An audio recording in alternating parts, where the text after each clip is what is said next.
It never really got much beyond the rumor stage. Captain James Kelly of the SS Andaman saw to that. It wouldn't have done him any good or his line. And since England was troubled with railway strikes and war scares at Agadir, things which happened on the other side of the globe were apt to be crowded out of the newspapers. But he couldn't stop the rumors, and our special correspondent in Colombo made out quite a fair story for his paper at home. It didn't appear. Seemingly, the editor thought the poor devil had taken to drink and was raving. In fact, all that did appear in the papers were two short and apparently disconnected notices. The first ran somewhat as follows, and was found under the shipping intelligence. The SS Andaman arrived yesterday at Colombo. She remained to carry out repairs to her wireless, and will leave tomorrow for Plymouth. And the second appeared some 2 or 3 months after. No news has yet been heard of the SY Firefly, which left Colombo some months ago for an extensive cruise in the Indian Ocean. It is feared that she may have foundered with all hands in one of the recent gales. But she didn't. The sea was as calm as the proverbial duck pond when the SY Firefly went down in 1,000 fathoms of water not far from the Cocos Islands. And but for the grace of heaven and Jim Maitland, that fate would have overtaken the good Andaman instead. And so, for your eyes only, Mrs. Jim, I will put down the real facts of the case. For your eyes only, I say, because I'm not absolutely sure that legally speaking he was quite justified. The SS Andaman was a vessel of some 3,000 tons. She was in reality a cargo boat carrying passengers, in that passengers were the secondary consideration. There was only one class, and the accommodation was sufficient for about 30 people. 12 knots was her maximum speed, and she quivered like jelly if you tried to get more out of her. And last, but not least, Captain James Kelly had been her skipper for 10 years, and loved her with the love only given to men who go down to the sea in ships. When Jim and I went on board, she was taking in cargo, and Kelly was busy. He was apparently having words with the harbor master over something, and the argument had reached the dangerous stage of politeness. But Jim had sailed in her before, and a minute or two later, a delighted chief steward was shaking hands with him warmly.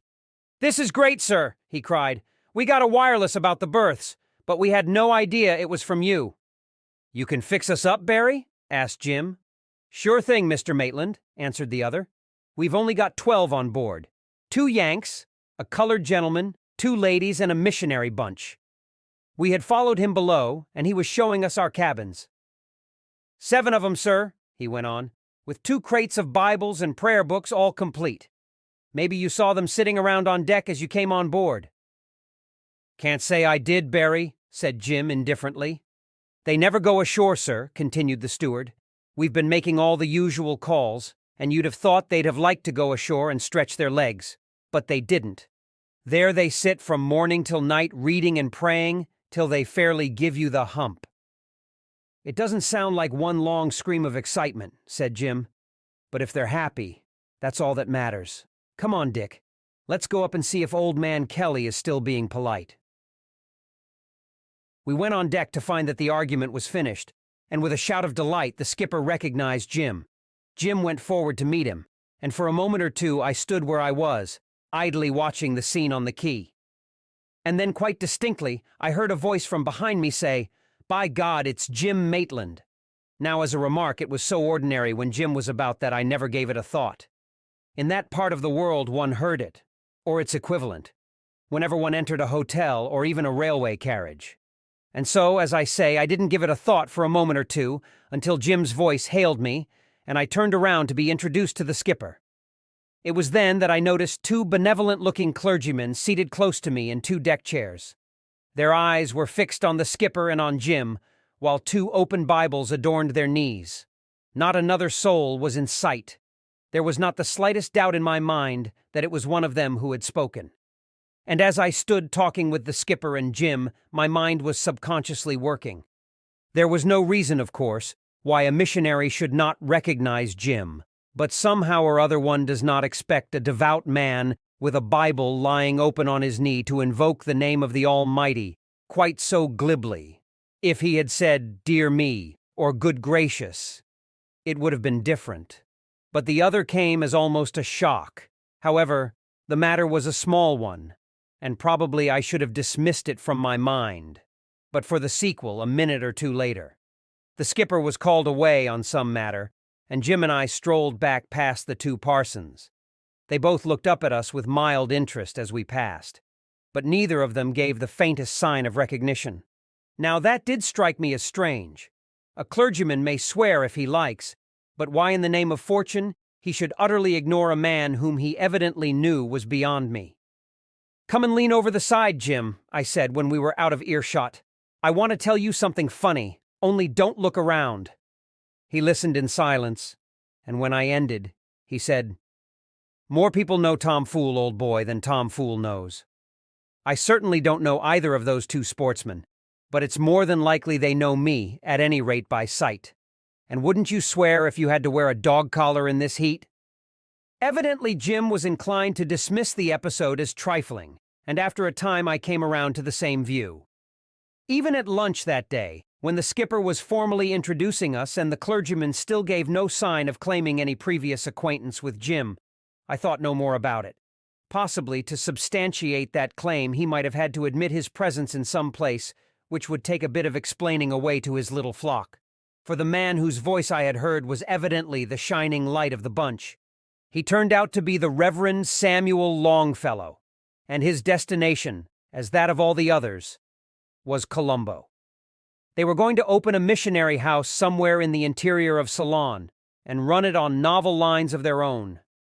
But at that point, Jim and I got out of our depths, and the conversation languished. However, they seemed very decent fellows, even if they did fail somewhat signally to add to the general gaiety. The voyage pursued its quiet, normal course for the first 4 or 5 days. The two Americans and the skipper made up the necessary numbers for a game of poker. The two ladies, mother and daughter they were by the name of Armstrong, knitted. The 7 Parsons prayed, and the colored gentleman effaced himself. The weather was perfect, the sea like a mill pond, with every prospect of continuing so for some time.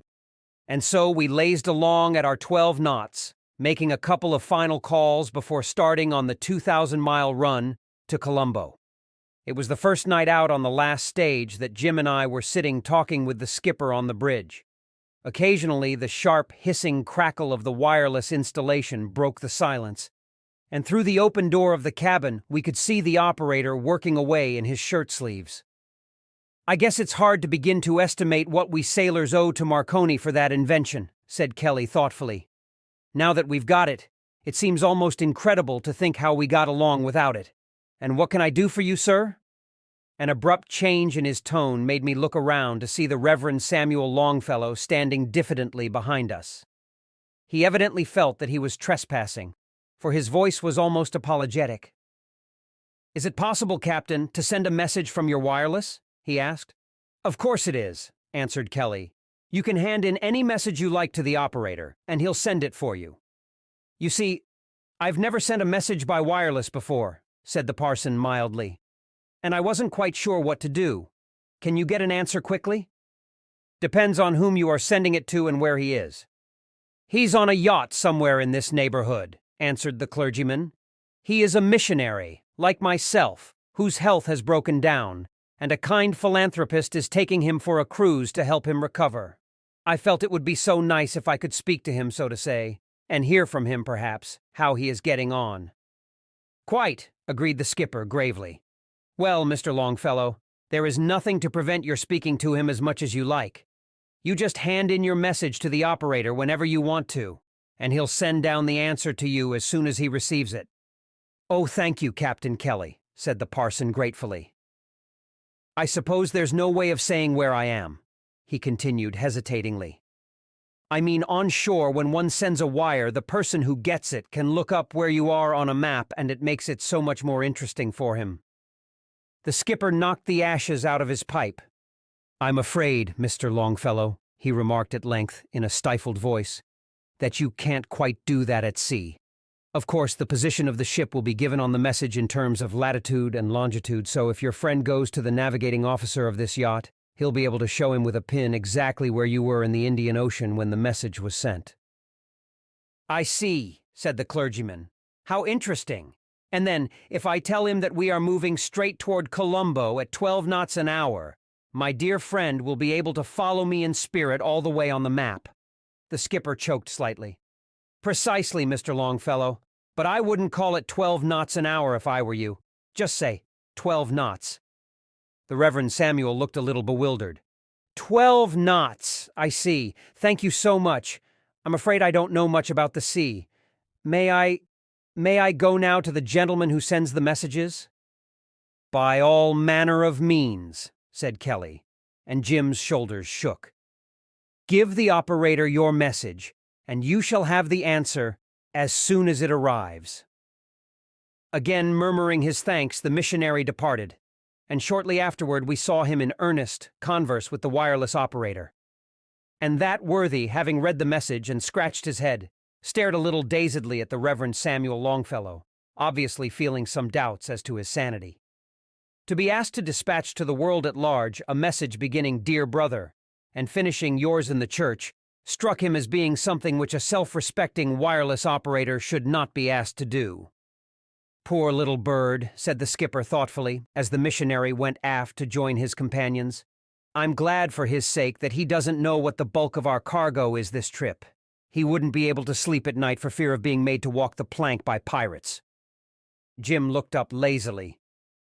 "Why, what have you got on board, old man?" The skipper lowered his voice. "I haven't shouted about it, Jim, and as a matter of fact, I don't think the crew know. Don't pass it on, but we've got over $500,000 in gold below, to say nothing of a consignment of pearls worth certainly another quarter."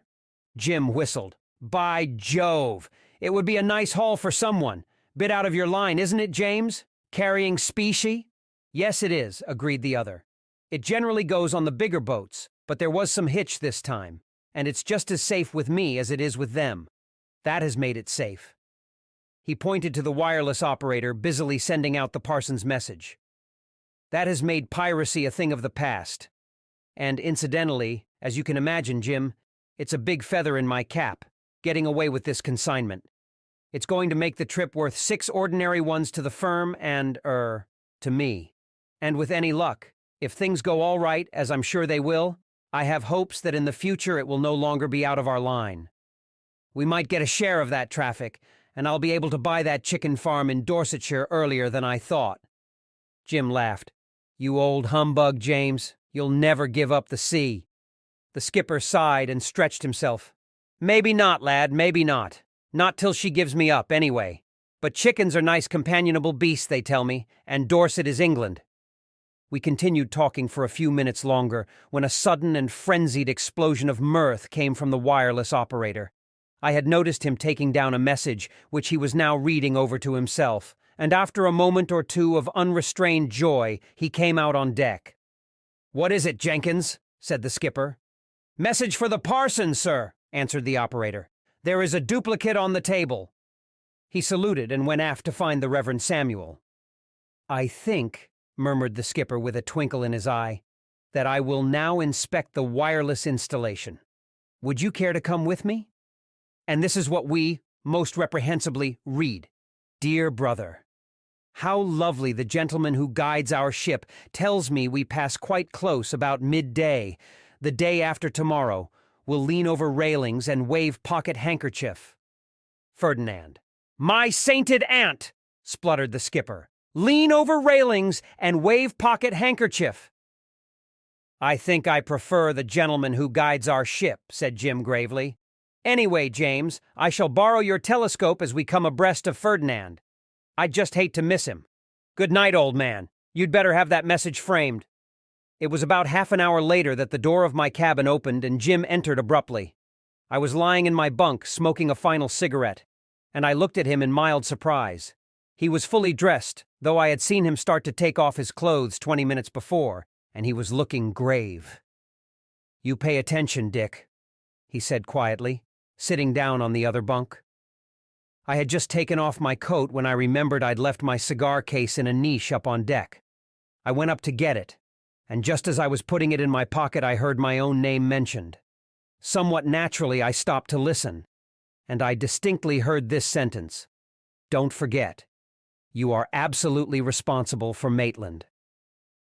I listened for about 5 minutes, but I couldn't catch anything else except a few disconnected words here and there, such as wireless and midday. Then there was a general pushing back of deck chairs, and those 7 black-coated blighters trooped off to bed. They didn't see me. They were on the other side of the funnel. But it made me think. You remember that remark you heard as we came on board? Well, why the deuce is this bunch of parsons so infernally interested in me? I don't like it, Dick. He looked at me hard through his eyeglass. Do you think they are parsons? I sat up in bed with a jerk. What do you mean? Do I think they're parsons? Of course they're parsons. Why shouldn't they be parsons? But I suddenly felt very wide awake. Jim thoughtfully lit a cigar. Quite so. Why shouldn't they be? At the same time, he paused and blew out a cloud of smoke. Dick, I suppose I'm a suspicious bird, but this peculiar interest in me is strange, to say the least of it.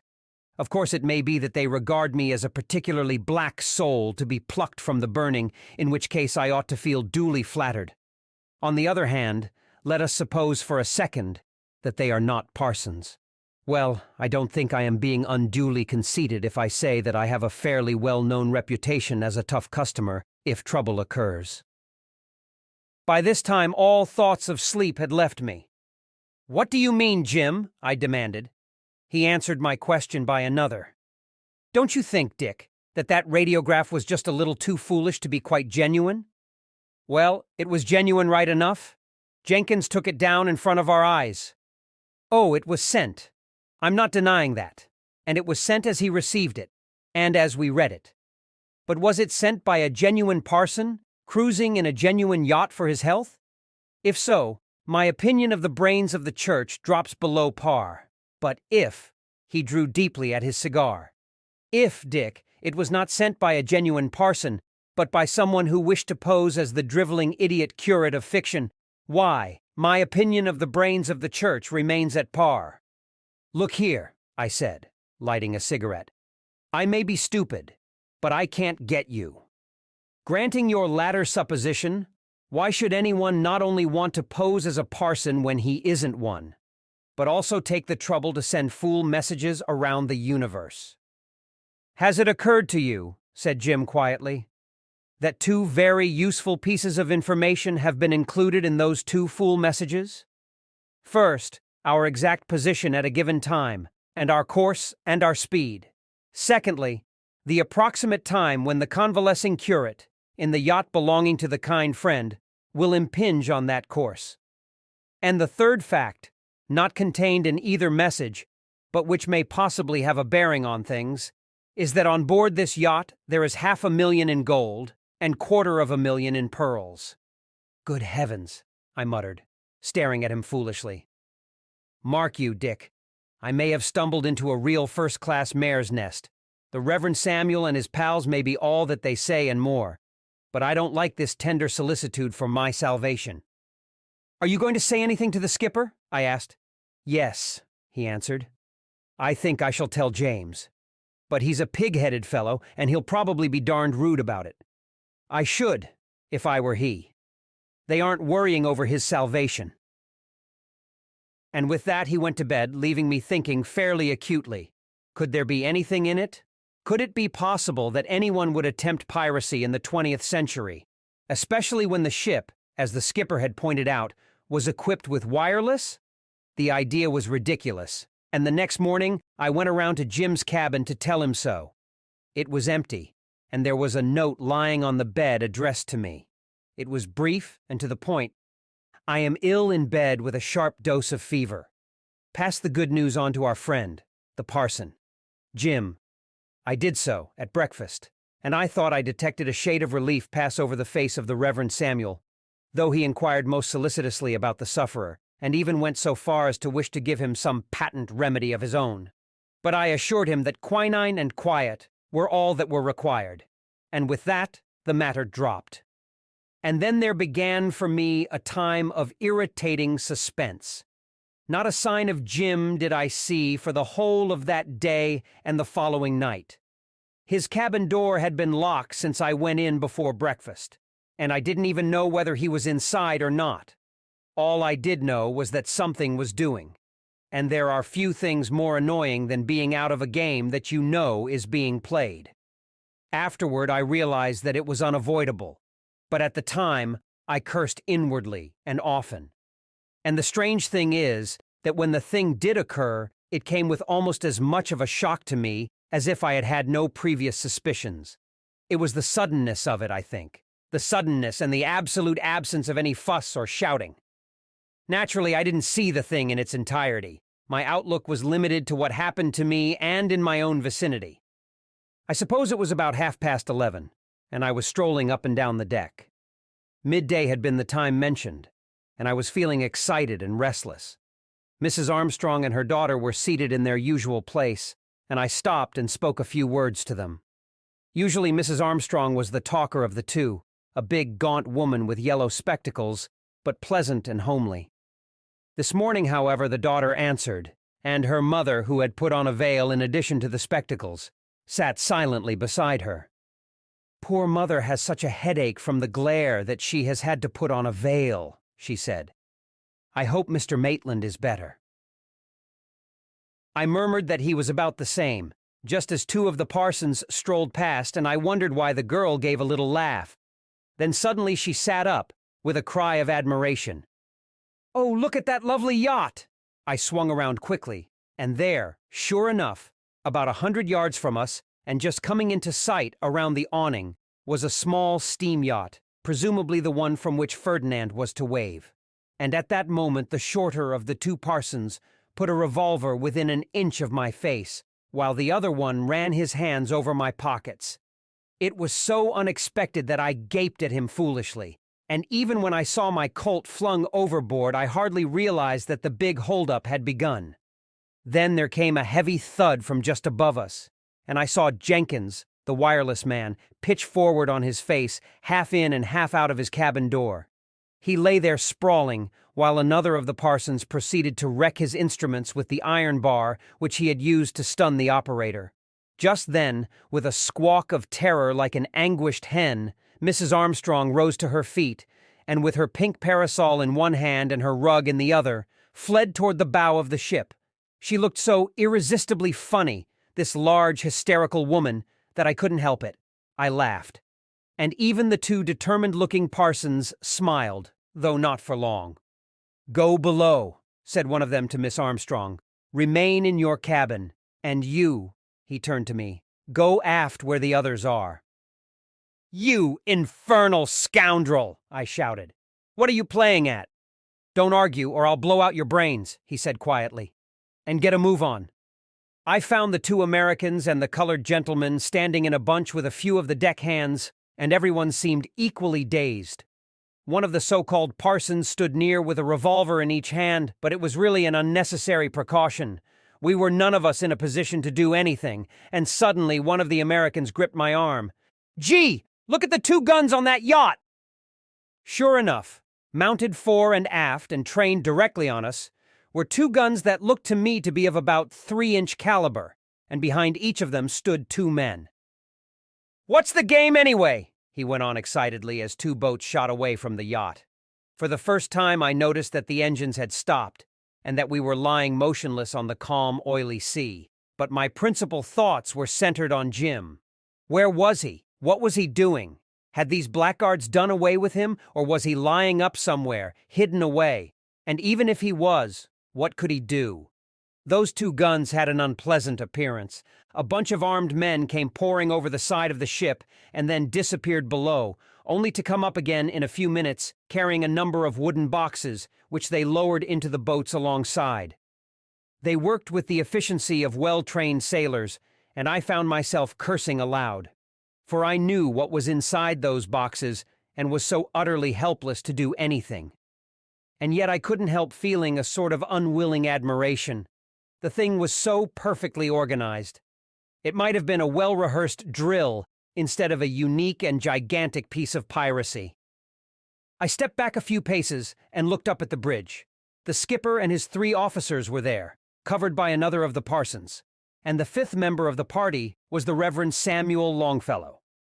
He was smiling gently to himself, and as the last of the boxes was lowered over the side, he came to the edge of the bridge and addressed us.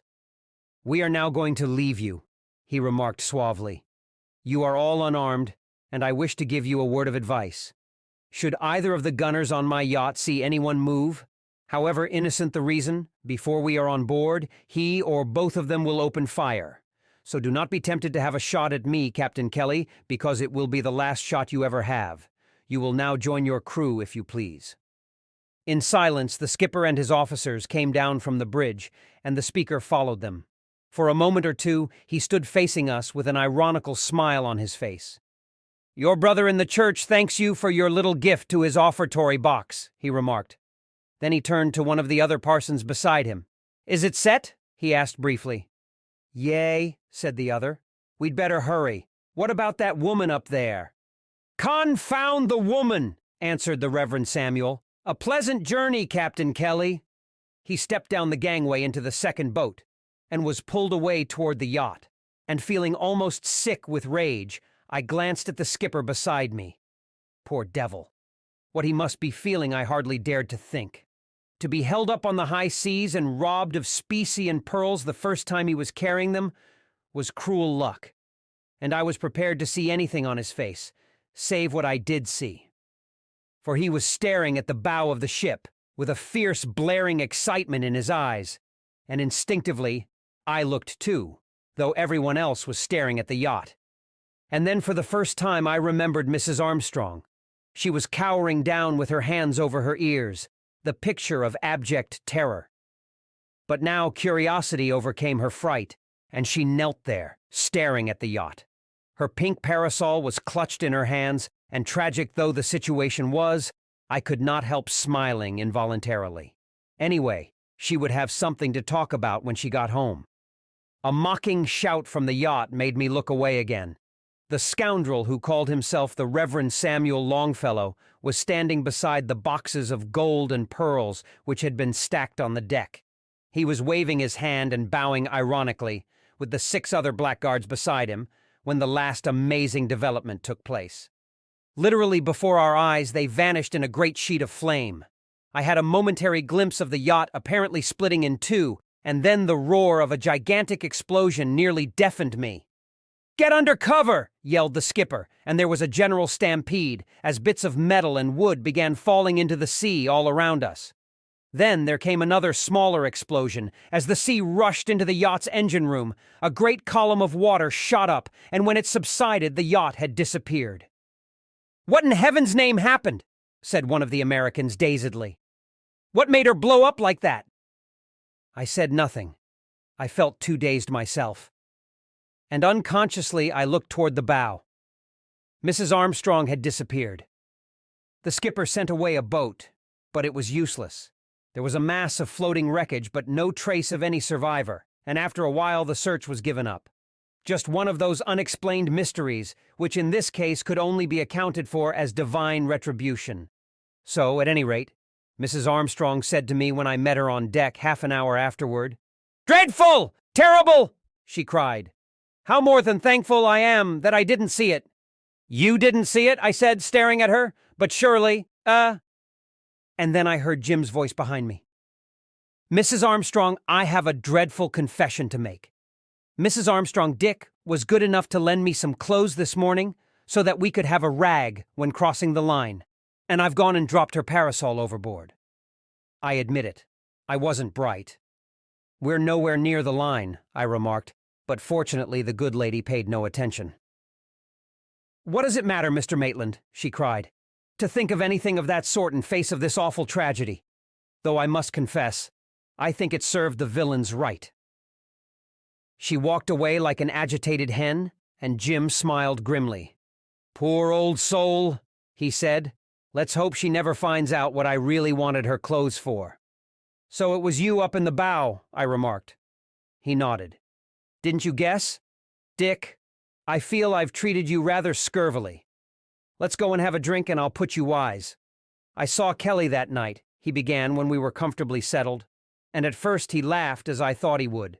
Then, after a while, he didn't laugh quite so much, and later still he stopped laughing altogether. Finally, I made a suggestion.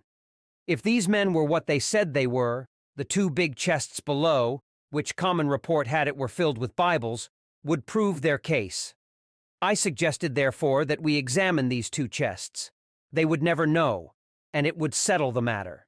He took a bit of persuading, but finally we went below to where the passengers' luggage is stored. There were the two cases, and there and then we opened one. It was packed, not with Bibles, but with nitroglycerin. Jim paused and took a drink, then lit a cigarette thoughtfully. I don't think that I have ever seen a man in quite such a dreadful rage as Kelly was, he went on gravely. There was a clockwork mechanism which could be started by turning a screw on the outside of each box, and the whole diabolical plan was as clear as daylight. There was enough stuff there to sink a fleet of battleships, and when they had cleared off in the yacht with the gold, we should suddenly have split in two and gone down with every soul on board. There would have been no one left to tell the tale, and these cold-blooded murderers would have got clean away. That was the little plot. He smiled grimly. I had no small difficulty in preventing James from putting the whole bunch in irons on the spot, but finally I got him to agree to a plan of mine. We changed the cargo around, he and I. Their chests containing nitroglycerin we filled with gold, and the specie boxes we filled with nitroglycerin and some lead and iron as a makeweight. And then we let the plan proceed. We banked on a hold-up and the wrecking of the wireless. We thought they'd send over a boatload of armed men and transfer the stuff to the yacht, and in fact they did. Further, we banked on the fact that they wouldn't fool around with a fat, hysterical old woman, or a man in the throes of fever. Good girl, that Miss Armstrong. She kept her mother below all the morning in great style. And that, I think, is all, he ended with a quizzical glance at me. But it isn't, I cried. What made that stuff blow up, if it had been taken out of the boxes with the clockwork mechanism? Well, old Dick, said Jim, it may be that the Reverend Samuel kicked one of the boxes a trifle hard in his jubilation, or perhaps he dropped his corona inadvertently, or maybe something hit one of those boxes very hard like a bullet from a gun. Come down to my cabin, he added suddenly. I followed him, and he shut the door. On the bed was lying Mrs. Armstrong's pink parasol.